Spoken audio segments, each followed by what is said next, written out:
किसी कंपनी में गए, बाहर निकाल दिया, बोल दिया आप इनेप्ट हो जाओ यहाँ से, और आपको तो समझ ही नहीं आया कि इनेप्ट का मतलब क्या है।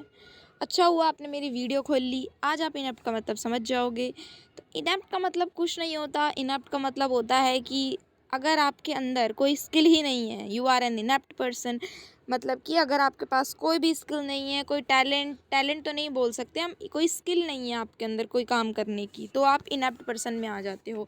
इसी का ही एक सिनोनिम हो जाता है क्लमसी। क्लमसी जो होता है वो इनेप्ट अगर किसी को बोल रहे हो तो वो थोड़ा थोड़ा इतना ज़्यादा डीप नहीं है या इतना ज़्यादा थोड़ा नीचे लेवल का नहीं है। बट अगर आप क्लमसी किसी को बोल देते हो तो ये डायरेक्ट अटैक है उस पर। आप बोल रहे हो उसको कि you are a clumsy person, तो दैट मीन्स कि आप उसको बोल रहे हो कि भाई तेरे से नहीं होता कुछ भी, तेरे के अंदर नहीं है कोई काम करने का ढंग, तेरे बस की नहीं है कुछ भी, तेरे को कोई तरीका नहीं है कोई काम करने का, तेरे पास कोई स्किल नहीं है, ठीक है, तेरे से कुछ नहीं होगा। तो क्लमसी थोड़ा सा डीमोटिवेटिंग काइंड ऑफ वर्ड हो जाता है दूसरे पर्सन के लिए।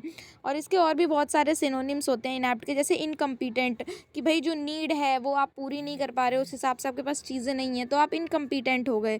अनस्किलफुल हो गए आप, अनस्किल्ड, आपके पास स्किल ही नहीं है। इनएक्सपर्ट हो, आप उस चीज़ में एक्सपर्ट नहीं हो। एमितोरिश का मतलब होता है कि आप स्किल नहीं है आपके अंदर। फॉर एग्जाम्पल आप डांस कर रहे हो, अपने मज़े के लिए डांस कर रहे हो, you are not a professional dancer and you have not learn the skill of dance. तो ये एमितोरिश वर्ड का इसलिए हम इस्तेमाल कर सकते हैं। लेकिन ये जो एमितोरिश वर्ड है ये बहुत ज़्यादा इंपॉर्टेंट वर्ड है, मार्क कर लेने इसको, बहुत बार पेपर में पूछा भी गया है। तो समझ आ गया ना एमितोरिश वर्ड क्या होता है, कि जब हम किसी चीज़ को शौक के लिए एम ही कर लेते हैं अपने इंटरेस्ट मज़े के लिए, बट वी हमें स्किल नहीं पता उसके अच्छे से, हम उसमें एक्सपर्ट नहीं है, ठीक है।